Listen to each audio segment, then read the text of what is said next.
So, Papia, you have an amazing job. It's something which most people don't know anything about.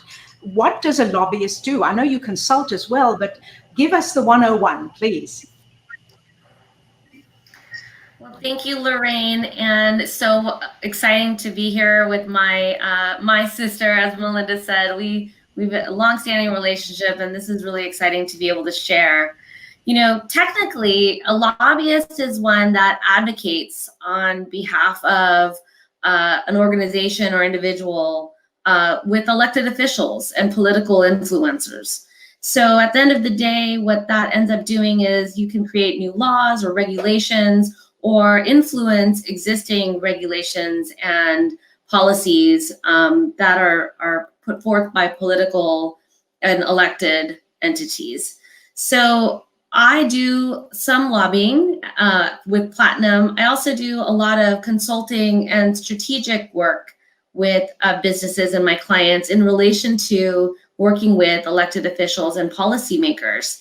So this is much more, my emphasis is at the local level with cities and counties around things like signage, lighting, encroachments on streets, like when you're doing construction, new technology in relation to that, access to right-of-ways like roadways and being able to travel, but in a local setting, like what maybe you see Lyft or Uber or many of the AV companies are wanting to do.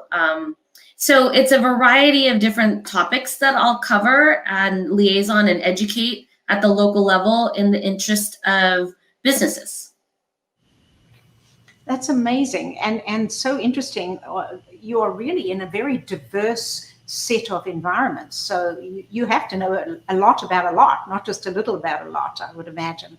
How did you get into this, Papia? I mean, is this something you dreamed about when you were a little girl? I mean, how did you make the decision to become a lobbyist and a consultant in the space?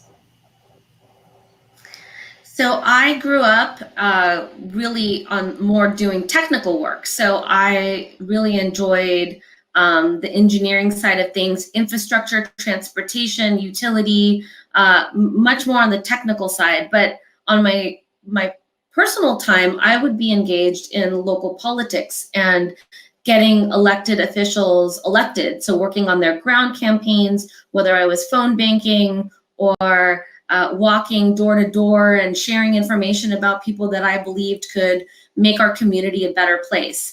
And then I was recruited and was successful in working for Pacific Gas and Electric Company, and over time ascended to being their public affairs director, merging both a technical background and a political interest. So I didn't grow up thinking about this role, but found myself taking two things that I really like and am good at and merging them into a career.